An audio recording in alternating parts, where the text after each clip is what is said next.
ဒါရီယံတတ္တဝါဝေနေမြတ်ဘုရှိတို့အားလည်းကောင်းစွာလွတ်မြောက်အောင်ဥမြောက်နိုင်အောင်ငါကဲမယ်နော်ဒီလိုရည်ရွယ်ချက်နဲ့လာတော့မြတ်စွာဘုရားကညွှန်ကျော်တနေ့မှငြိမ်ငြိမ်မနေဘူးနော်ဒီပါဗျာဗုဒ္ဓရဲ့အလုပ်ကိုမလုပ်ဘူးလားလုပ်လားလုပ်ပါတယ်ဗျာဒီကနေ့လည်းမြတ်စွာဘုရားပြန်တော့မှထင်လာတဲ့ထိုအမျိုးသားကိုချုပ်ဖို့အတွက်မြတ်စွာဘုရားလေခွင်းထဲနော်ရွှွန့်တွေနဲ့ရေတွေနဲ့ချီမှာနော်ပြောမစို့မြတ်စွာဘုရားကြွလာတော်မူပါတယ်တဲ့ကြွလာတော်မူတဲ့အခါမြတ်စွာဘုရားကအာနန္ဒာဟောဒီမှာငွေတဲ့အစိတ်ပြင်းတဲ့ငွေလို့မြတ်စွာဘုရားအာနန္ဒာကိုပြောတယ်အာနန္ဒာပြောတဲ့အခါအာနန္ဒာကလည်းကြည့်လိုက်တယ်ဩအထုပ်ကြီးတစ်ထုပ်ညွှန်းကျော်အာနန္ဒာကလည်းရှင်ဘုရားငွေပါရှင်ဘုရားအစိတ်ပြင်းတဲ့ငွေပါရှင်ဘုရားလို့အာနန္ဒာကလည်းအဲ့ဒီနေရာကိုညွှန်းကျော်ကြည့်ပြီးတော့မြတ်စွာဘုရားနဲ့အာနန္ဒာဒီစကားဆိုပြီးတော့ပြန်ကြွသွားကြတယ်နော်ဒီပါဗျာအဲ့တော့လေထွန်တဲ့ယောက်ျားတစ်ယောက်နော်မြတ်စွာဘုရားပဲလာပြီးတော့သူကရှ िख ိုးသေးတယ်တဲ့ရှ िख ိုးသေးတဲ့အခါကျမြတ်စွာဘုရားကရှ िख ိုးပြီးမှအဲ့ဒီအထုပ်ကိုရှင်အာနန္ဒာနဲ့စကားပြောကြအောင်ပေါ်တယ်နော်ဒီပါဗျာအဲ့တော့မြတ်စွာဘုရားကမွေလို့ပြောတယ်ရှင်အာနန္ဒာကလည်းမွေလို့ပြောတယ်အေးငါကိုမြတ်တကယ်တော့ကြိုက်ရင်ဒုက္ခပဲဒါကြောင့်မလို့ဒီငွေကိုမကြိုက်ခင်ကတော့တုတ်တင်မှဖြစ်မယ်ဆိုပြီးတော့မြတ်စွာဘုရားတို့ရှင်အာနန္ဒာတို့ညောင်ကျော်ရေပြောခဲ့တဲ့နေရာကိုသွားပြီးတော့ကြည့်လိုက်တော့အထုပ်တစ်ထုပ်တွေ့တယ်အထုပ်တစ်ထုပ်ဖွင့်ကြည့်လိုက်တော့ညောင်ကျော်ရေရွှေတွေရောငွေတွေရောဒင်းကားတွေရောအထုပ်တစ်ထုပ်နော်အထုပ်တစ်ထုပ်ဆိုတော့ငွေမှမဟုတ်တာဟုတ်လားရွှေငွေယတနာပစ္စည်းပဲ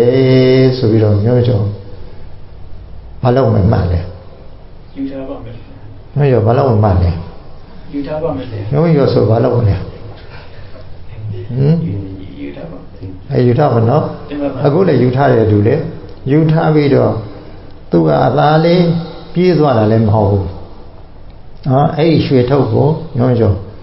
မြေခဲတွေပါတယ်နဲ့အောက်ပြီးတော့ဖွဲ့ထားပြီးတော့လဲထွန်မြေလဲထွန်နေတယ်တဲ့ညွှန်းကျော်နော်ဒီပါဗျာအဲ့တော့မနဲ့ဆုံးဆုံးစီစီကိုမနဲ့ဆုံးဆုံးစီစီဆိုတဲ့ခါကျတော့ဟိုမှာအခိုးခံလိုက်ရတဲ့အဖောက်ခံလိုက်ရတဲ့အိမ်ကညွှန်းကျော်ရင်ပစ္စည်းဥစ္စာလက်ရချီရပြက်လို့ခိုးသွားတာမတွေ့ဘူးလားတွေ့လားတွေ့ပါရဲ့ဗျာတွေ့တဲ့အခါကျတော့ဟာပစ္စည်းပြောက်တယ်ဆိုပြီးတော့တက်ဆိုင်ရတယ်နဲ့ညွှန်းကျော်ရင်ရှာဖွေကြည့်တဲ့အခါကျတော့တခိုးတွေရဲ့လာလန်းထွက်လန်းတွေကိုလိုက်ရှာတဲ့အခါတခိုးတွေကညွှန်းကျော်ရင်အဲ့ဒီမျိုးတွေကရေထုတ်တဲ့ကြောင်ရေမြောင်းပေါ့ညွှန်းကျော်ရင်ရေမြောင်းထဲကနေဟုတ်လားရေထွက်ပေါက်ကနေပြီးတော့တခုတွေကဝင်လာတယ်တဲ့ထွက်တော့လေအဲ့ဒီရေထွက်ပေါက်ကနေပြီးတော့ထွက်သွားတယ်အဲ့ဒီရေထွက်ပေါက်အတိုင်းလိုက်လာတဲ့အခါမျိုးကျော်ရေအဲ့ဒီမှာတခုတွေသွားတဲ့လမ်းကိုချီရခံပြီးတော့တခုတယောက်တည်းမဟုတ်ဘူးနော်တခုဖောက်ထွင်းပြီးတော့အုံမင်အောက်ကအုံမင်လုပ်ပြီးတော့နော်တခါမြေအောက်ကဖောက်ပြီးတော့အထက်ကိုဝင်တဲ့တခုအဲ့လိုဆိုတဲ့အခါကျမျိုးဆိုရင်တခါချီရခံပြီးတော့လိုက်လာတယ်လိုက်လာတဲ့အခါချီရတွေအတိုင်းလိုက်လာတော့အဲ့လဲထွန်နေတဲ့ယောက်ျားရဲ့အမျိုးသားရဲ့လေခွက်ထဲရောက်လာမျိုးကျွန်တော်အဲ့ဒီမှာချီရအတိုင်းသွားတဲ့အခါကျတော့အဲ့ဒီမှာချီရတွေချုပ်ချက်ခတ်တယ်အဲ့ဒီမှာပစ္စည်းဝေခဲ့ကြတဲ့နေရာတဲ့မျိုးကျော်ပစ္စည်းဝေခဲ့ကြတဲ့နေရာတဲ့အခါဝေခဲ့တဲ့ပစ္စည်း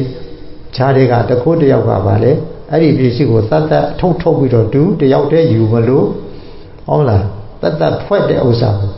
မေ့ပြီးတော့ကြံရတာလည်းမျိုးမျိုးရင်တထုတ်ချင်ရတာနော်ဒီမှာဗျာဘ누구ရသွားလဲ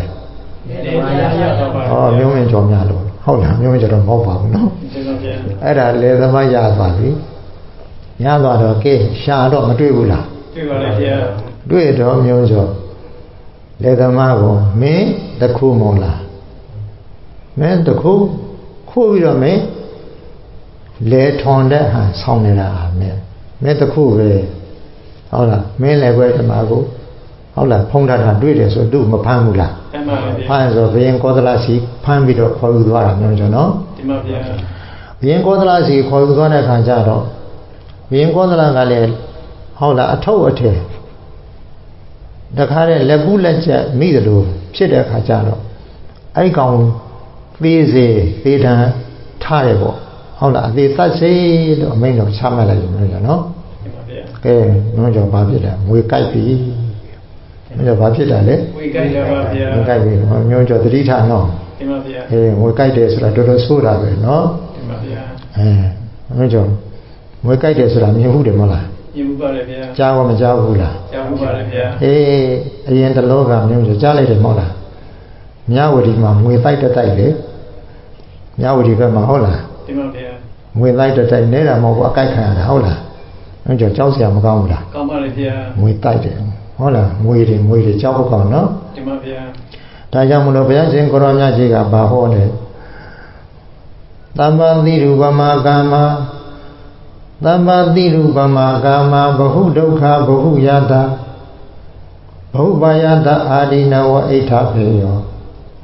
ဘိက္ခဝေပရိသတ်လေးပါခြေသားခြေသမီးတို့ကာမရွှေငွေစသောကာမဖြစ်စီမြသည်သဗ္ဗတိရူပမမွေစိတ်ပြည့်နေတဲ့ငွေဥကောင်းတဲ့တူပါပဲ၏ဘုဒုက္ခတဲ့မျိုးကြောင့်ဒုက္ခများတယ်ဘုဘာယတာစိုးရင်ရတဲ့သောကရောက်ရတဲ့ဥပါယကတရားတွေများတယ်အိဋ္ဌာတိရွှေငွေစတဲ့ကာမပစ္စည်းတွေမှာအာဒီနဝအပြစ်တွေကပင်ရောတိတ်ပြီးတော့များနေတယ်မျိုးမျိုးကြောင့်ရှင်ပါဗျာဒီကာမပစ္စည်းတဲ့ကာမပစ္စည်းဆိုတာမျိုးမျိုးအဆင်းရဲ့အတန်ရဲ့အနတ်ရဲ့အယတာရဲ့တွေ့ထိစရာရဲ့လို့ကာမပစ္စည်းမဟုတ်လားရှင်ပါဗျာအဲ့ဒါဗာလေကာမဂုဏ်၅ပါးနော်ရှင်ပါဗျာသာတံပင်သာနဲ့ဆိုလို့ရှိရင်ဗာလေယူပါယုံတတ္တယုံခန္ဓာယုံယတာယုံဖောဓပါယုံဓမ္မယုံဟုတ်လားဓမ္မယုံတိတ်ထည့်လိုက်လို့ရနော်ရှင်ပါဗျာဒါမဲ့ကာမဂုဏ်၅ပါးဆိုလို့ရှိရင်ယူပါယုံတတ္တယုံခန္ဓာယုံယတာယုံဖောဓပါယုံနော်အဲ့ဒီအာယုံ၅ပါးဆိုတဲ့ကာမဂုဏ်တရားဟာဆိုရင်လူတွေသတ်မှတ်တဲ့တန်ဖိုးရှိတယ်ဆိုရင်တန်ဖိုးရှိသလောက်လူတွေမကြိုက်ကြဘူးလားကြိုက်ကြပါလေဗျာရှားပါရင်ရှားပါသလောက်မကြိုက်ကြဘူးလားကြိုက်ကြပါလေဗျာကြိုက်ကြတယ်လူတွေကြိုက်တဲ့ပြည်စီနော်ပြိုတိုင်းကြိုက်တဲ့နင်းစီခိုင်အဲ့ဒီကာမဂုဏ်၅ပါးဟာမျိုးဆိုရင်ဘာနဲ့တူလဲမွေကောင်းနဲ့တူတယ်တဲ့ဟုတ်လားရှင်ပါဗျာမျိုးဆိုရင်မွေဟောင်းကောင်းတဲ့မှာစိတ်တွေပြည့်နေတယ်နော်ဒီရွှေငွေစတဲ့ကာမဂုဏ်ပစ္စည်းတွေမှာလည်းမျိုးကျော်ဘာတွေရှိလဲအစိတ်တွေရှိတယ်တဲ့နော်ပြီးတော့ဒီရွှေငွေစတဲ့ကာမဂုဏ်ပစ္စည်းကအစိတ်လို့ပြောတာကတင်စားလို့ပြောတာပါနော်ဒီကာမဂုဏ်ပစ္စည်းတွေကိုကြိုက်တဲ့နှစ်သက်တဲ့လောဘတဏှာကအစိတ်ပါပြောကြနော်ဒီမှာဗျာဒီရွှေတွေနဲ့ပတ်သက်လို့ရွှေဘုံပေါ်မှာဘုရားအရိယာသူတော်ကောင်းတို့တင်ထားပေမဲ့လို့ရွှေဘုံကိုနှစ်သက်တဲ့သဘောရှိပါမလားမရှိပါဘူးဗျာဘာတွေကုံသွားလို့ကိလေသာနော်ကိလေသာတွေကုံသွားလို့ဒီပစ္စည်းနဲ့အတူတူနေပေမဲ့လို့ပစ္စည်းပေါ်မှာ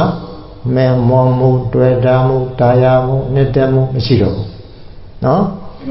မရှိတော့လို့ဘုရားအရိယာသူတော်ကောင်းတွေငွေကိုင်းမခံရတော့ဘူးနောက်သံဃာဘဝဆိုတာလေဒီလိုမှမရှိတော့ဘူးပြောကြနော်